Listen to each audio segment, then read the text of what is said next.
আল্লাহ সুবহানাহু ওয়া তাআলা কাদের অন্তর, কর্ণ, চক্ষুতে মোহর মেরে দিয়েছেন। আল্লাহ তাআলা কাদেরকে সঠিক পথ দেখাবেন না, অর্থাৎ কাদের জন্য আল্লাহর গজব, আল্লাহর আযাব রয়েছে। তা আল্লাহ সুবহানাহু ওয়া তাআলা কোরআন কারীমে 16 নম্বর সূরা 106 নম্বর আয়াতের মধ্যে আল্লাহ সুবহানাহু ওয়া তাআলা বলেন, মান কাফারা বিল্লাহি মিন বাদি ঈমানিহি ইল্লা মান উকরিহা ওয়া কলবুহু মুতমাইন্নুম বিল ঈমানি ওয়ালাকিন মান শারাহা বিল কুফরি সাদরান ফালাইহিম গাদাবুম মিনাল্লাহ ওয়া লাহুম আযাবুন আযীম। আল্লাহ আযযা ওয়া জাল্লা এখানে বলতেছেন, কোন ব্যক্তি ঈমান গ্রহণ করার পর কেউ যদি ঈমান আনে, ঈমান আনার পর সে যদি আবার কুফরি করে, ঈমান আনলো, ঈমান আনার পর কুফরি করে, রবকে অস্বীকার করে এবং কুফরির জন্য তার হৃদয়, তার অন্তরকে কি দেয়? খুলে দেয়। ঈমান আনার পর কুফরি করে এবং কুফরির জন্য হৃদয়কে, অন্তরকে উন্মুক্ত করে দেয়, তাহলে কি হবে? আল্লাহর গজব তার উপর পতিত হবে এবং তার জন্য রয়েছে মহাশাস্তি, নাউজুবিল্লাহ। অর্থাৎ কেউ যদি ঈমান আনয়ন করার পর কুফরি করে, রবকে অবিশ্বাস করে এবং কুফরির জন্য অন্তরকে খুলে দেয়, আল্লাহর গজব পতিত হবে, তার জন্য রয়েছে মহাশাস্তি।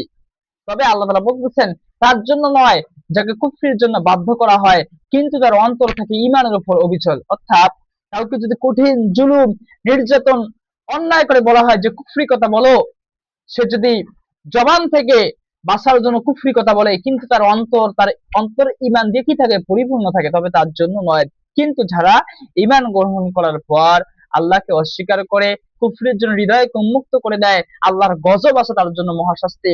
আল্লাহ সুবহানাহু ওয়া তাআলা এরপর আয়াতে বলতেছেন, যালিকা বিআন্নাহুম ইসতাহাব্বুল হায়াতাদ দুনিয়া আলাল আখিরাহ ওয়া আন্নাল্লাহা লা ইয়াহদিল কওমাল কাফিরিন। আল্লাহ তাআলা বলতেছেন, এর কারণ এই যে তারা আখিরাতের অপেক্ষায় দুনিয়ার জীবনকে বেশি ভালোবাসে।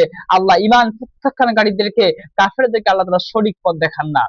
আল্লাহ তাআলা তাদেরকে সঠিক পথ দেখান না এবং কাদের অন্তর, চোখের মধ্যে, কানের মধ্যে আল্লাহ তাআলা মোহর মেরে দিয়েছেন। এরা হলো তারা যারা ঈমান আনার পর, করার পর কুফরি করে এবং আখিরাতের তুলনায় দুনিয়ার জীবনকে তারা কি করে? বেশি ভালোবাসে। আল্লাহ সুবহানাহু ওয়া তাআলা বলতেছেন, উলাইকাল্লাযিনা তাবা আল্লাহু আলা কুলুবিহিম ওয়া সামাইহিম ওয়া আবসারিহিম ওয়া উলাইকা হুমুল গাফিরুন। আল্লাহ বলতেছেন, ইহারা ওই সমস্ত লোক যাদের অন্তর, কান, চোখের মধ্যে আল্লাহ মোহর মেরে দিয়েছেন, তারা একবারে বেখেয়াল, উদাসীন, নাউজুবিল্লাহ। আল্লাহ সুবহানাহু ওয়া তাআলা বলতেছেন, লা জারামা আন্নাহুম ফিল আখিরাতি হুমুল খাসিরুন। এতে কোনো সন্দেহ নেই যে তারাই হবে আখিরাতে নিঃসন্দেহে ক্ষতিগ্রস্ত, নাউজুবিল্লাহ। আমরা এই আয়াতগুলো থেকে কি শিক্ষা পেলাম? কেউ যদি ঈমান আনয়ন করার পর কুফরি করে এবং কুফরির জন্য হৃদয়কে উন্মুক্ত করে দেয়, তাহলে আল্লাহর গজব, আল্লাহর মহাশাস্তিতে সে কি হবে? পতিত হবে। কারণ তারা দুনিয়ার জীবনকে আখিরাতের জীবন থেকে বেশি ভালোবাসে। এই জীবনের যা কিছু করি, মরি আর বাঁচি, এই দুনিয়ার জীবনে হলো একমাত্র প্রকৃত জীবন।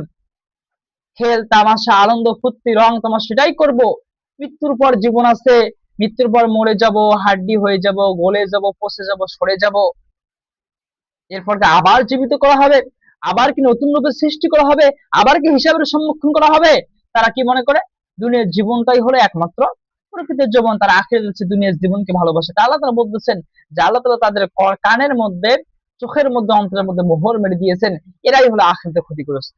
তাহলে আমরা পেলাম তাদের অন্তর, চোখের মধ্যে, কানের মধ্যে মোহর মেরে দিয়েছেন যারা আখিরাতের তুলনায় দুনিয়ার জীবনকে বেশি ভালোবাসে। যারা ঈমান আনয়ন করার পর তারা কি করে?